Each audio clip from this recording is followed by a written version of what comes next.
سلطانك وعلى مكانك وخفي مكرك وبان أمرك وبلغ قدرك وجعلت قدرتك ولا يمكن الفرار من حكومتك.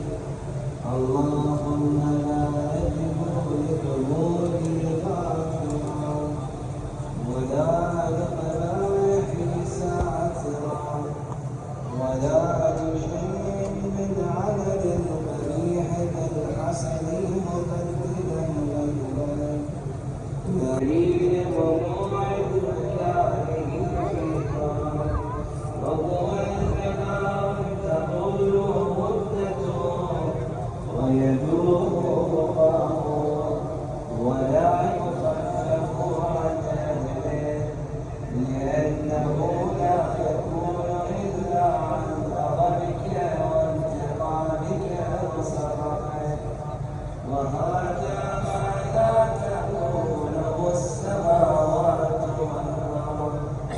يا سيدي فكيف بي وأنا عبدك الضعيف الذليل الحقير المسكين المستقيم.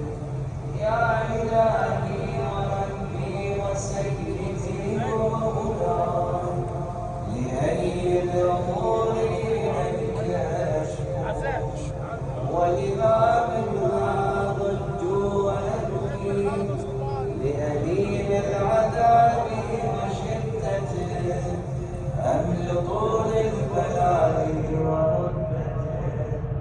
فلئن سيرتني للعقوبات مع أعدائك وجمعت بيني وبين أهل بلائك وفرقت بيني وبين أحبائك وأوليائك فهب لي يا إلهي وسيدي ومولاي وربي. صبرت على عذابك فكيف أصبر على خلافك. وهب لي يا إلهي صبرت على حر نارك فكيف أصبر عن النظر إلى كرامتك. أم كيف أسكن في النار ورجائي عفوك.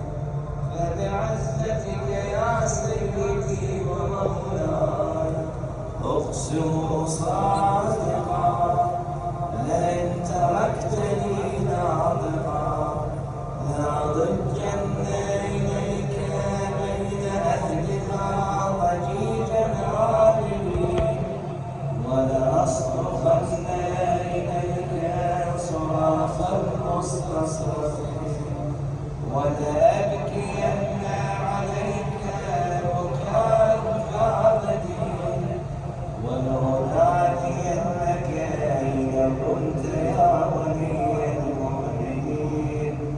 يا غاية العالمين يا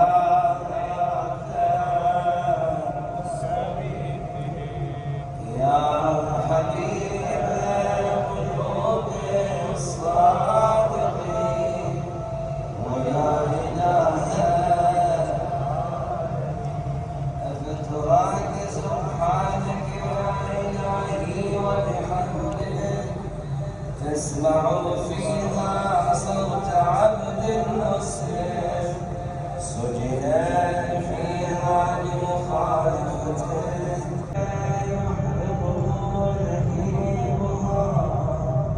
وأنت تسمع صوته وترى مكانه.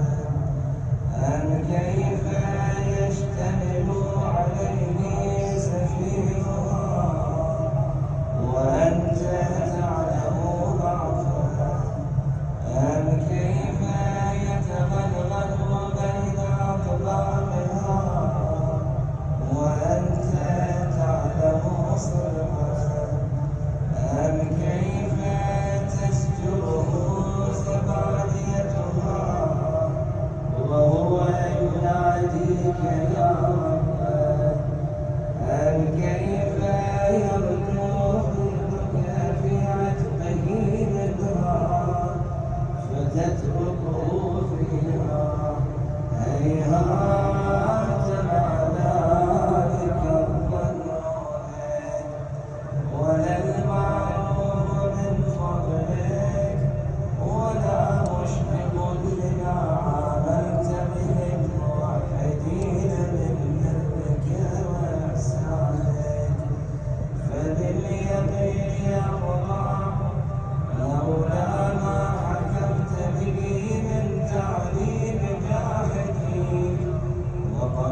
القضية التي حكمتها وحكمتها وغلبت عليه أجريتها.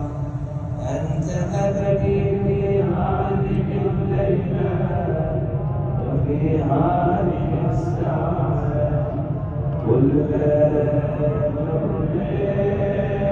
أجرمته وكل ذنب أذنبته وكل مليح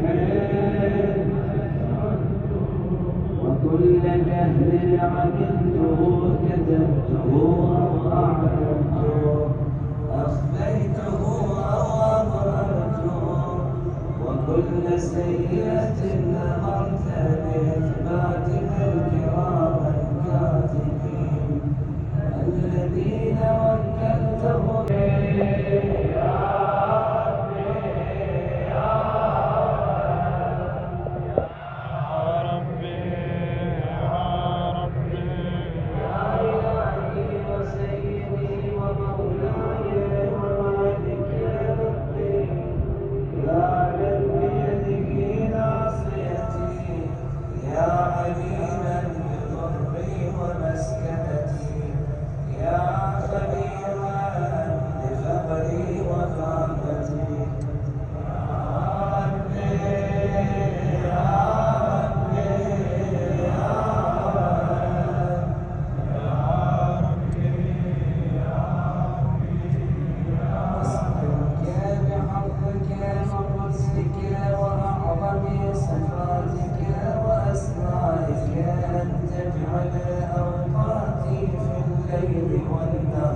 بذكرك معمورة وبخدمتك موصولة وأعمالي عندك مقبولة حتى تكون أعمالي وأمرادي كلها وردا واحدا وحالي في خدمتك سرمدا يا سيدي يا من عليه وعوني يا من إليه شكوت أحوالي يا ربي يا ربي يا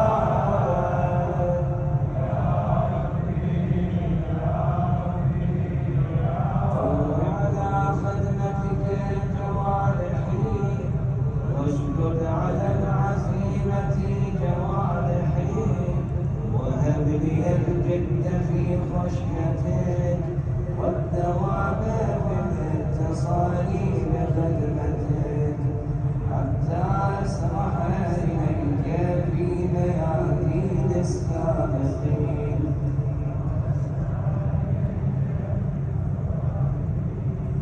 وأسرع إليك في المبادرين وأشتاق إلى قربك في المشتاقين وأدنو منك دنو المخلصين وأخافك مخافة الموقنين وأجتمع في جوارك مع المؤمنين